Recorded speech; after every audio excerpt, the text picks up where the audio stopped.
Hi friends, good morning.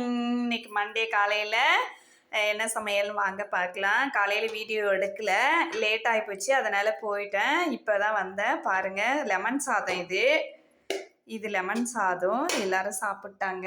இது இட்லி சுட்டுருந்தேன். காலையிலே இன்னைக்கு இட்லி தாங்க, காலையில் இட்லி. அதுக்கப்புறமா இட்லிக்கு சட்னி பாருங்கள், தக்காளி சட்னி மாதிரி செஞ்சேன். தக்காளி சட்னி இது டேஸ்ட்டாக இருக்கும் இட்லிக்கு. இது கோயம்புத்தூரில் தாங்க செய்வாங்க. கோயம்புத்தூரில் எப்படின்னா தக்காளி சுடுதண்ணியில் போட்டு வேசி அப்படியே அரைச்சிருவாங்க. அது டேஸ்ட்டாக இருக்கும். அதே மாதிரி தான் இதுவும் தக்காளி சட்னி. இதில் கட் பண்ணி மீதியானது இதில் பாருங்கள், இட்லி இருக்குது, 3 தான் இருக்குது. சாப்பிட்டாங்க எல்லாரும். இது தக்காளி சட்னி டேஸ்ட்டாக இருக்கும்.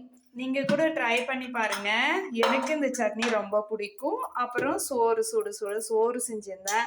அதுவும் தீர்ந்து போச்சு. அவ்வளோதான். மதியானம் வேறு ஏதாவது சமைக்கணும். இப்போ 10 மணி ஆகி போச்சுங்களா, காலையில் எல்லோரும் கிளம்பிட்டாங்களா. அவ்வளோதாங்க இன்னைக்கு சமையல் எங்கள் வீட்டில். உங்கள் வீட்டில் என்ன சமையல்னு கமெண்ட் பண்ணுங்கள். பாய், ஐ லவ் யூ. பாய் பாய். அப்புறமா இங்கே பாருங்கள், பப்பாளி வாங்கிட்டு வந்தேன் நேற்று பொண்ணுக்கு கொடுக்கறதுக்காக.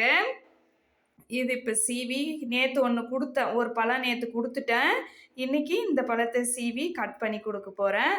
பாய்ங்க, ஐ லவ் யூ. பாய் பாய் பாய் பாய். எல்லாருக்கும் பாய்.